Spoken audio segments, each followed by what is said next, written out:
integriteti figurës po, pavarësisht se do në gjithë loja e media se Edi Ramës është për bërë pis çdo gjë. Kur Edi Rama Madje u thash që Lasivita është larguar dhe ka dhënë dorëheqjes, do të më diu besoj e lexuat. Po padyshim, Edi Rama bëri pis vizitën më të suksesshme në historinë politike diplomatike shqiptare, vizitën e presidentit George Bush, që pruri 2 mesazhet më të rëndësishme në historinë tonë kombëtare, Shqipëria, NATO dhe Kosovën, dhe bëri histori njohore, do në që u grabit nga shqiptarët oraj, kupton se ku shkon, do në gjithë manipulimi i opinionit për këtë çështje, por për fatin e keq, do njëherë ne shqiptarët kemi çik memorie historike të shkurtër. Dhe i marrim gjërat si të mirë qëna, ose do thënë i neglizhojmë, apo ecim gjithmonë tek ajo që është do në percepcionin në fakt tek thelbi.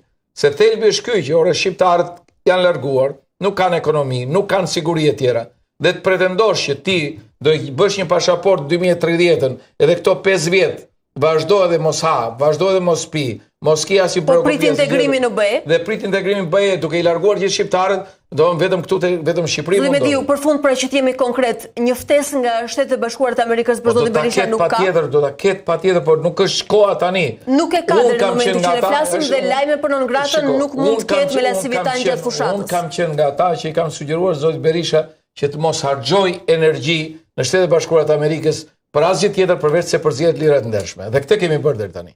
Por po t'ju kujtoj, Major Taylor Greene, do thënë Dodge Committee, ka pasi diskutim për sa i përket zotit Berisha, apo jo? Për sa i përket sankcionimit zotit Berisha e tjerë. Pra ka filluar të flitet shqip në Kongresin Amerikan.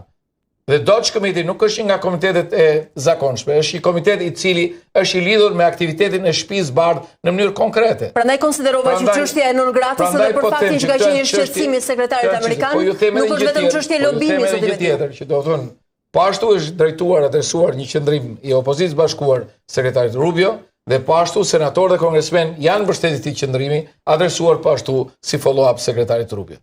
Këto janë procese. Mos harrojmë që do sot ne jemi në proces ndërtimit të administratës amerikane.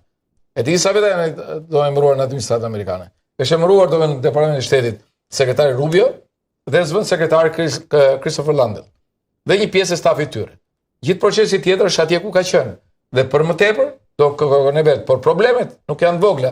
Do merrem me non gratën apo do merrem me tarifat.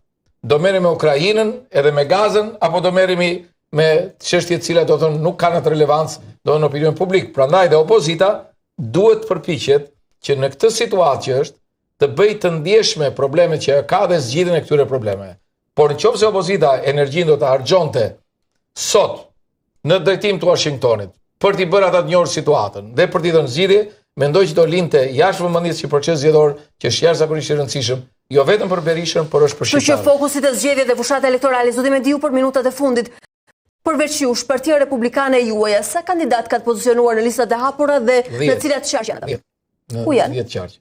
Po duke filluar nga Shkodra, me preshtim Dibrës dhe Kukësit, edhe Gjirokastës.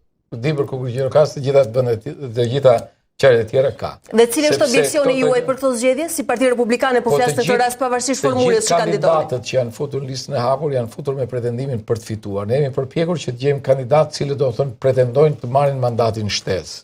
Dhe kjo është një garë që zhvillohet. Tashti unë nuk mund të bëj një aritmetik a priori. Unë po i them që nga Albia Elezi që është në Tiranë, që është një djalë që është zgjedhur këshilltar, ka marrë një numër të konsiderueshëm në vota në zgjedhje lokale. Tani qarku është akoma më i madh. Ka premisat për të ecur jashtëzakonisht mirë. Që një studente e cila do në sot ishte në Lezhë, edhe ka marrë një rezultat shumë mirë Partia Republikane në Lezhë, studente në arkitekturës, për doktoraturë në Itali. Po ashtu se do thënë do Miguel Liçevi në tjetër do thënë. Meqense keni gjithsej 10 kandidatura në listat hapura. Po përmenda 2 të rinj, apo Kristi do thënë Koçibelli që është në Korçë, është zgjedhur po ashtu këshilltar i cili është nga një familje shumë e rëndësishme në Korçë e tjerë. Pra të gjitha janë figura të reja, figura të mira të cilët premtojnë do një garë jashtëzakonisht të shëndosh dhe unë shpresoj që do thënë bëhen deputet. Në 2 minutën e fundit, nëse panelistët do të kenë pyetje për zotin Mediu, zoti Sula, pyetje? Jo, kisha pyetje për këtë që thotë ju për një lëvizje nga SBA, po si duket nuk ka. Dhe mendoj se është e rëndësishme. Që edhe që nuk ka, po. Edhe që nuk ka, praktikisht lajm është. Objeksion ndaj zotit Mediu kisha që do të thënë që kjo ndarje forcave unë do isha fare që këtu të bëj fushata, siç po bëhet se s'po bëhet ndonjë fushatë e madhe në Shqipëri.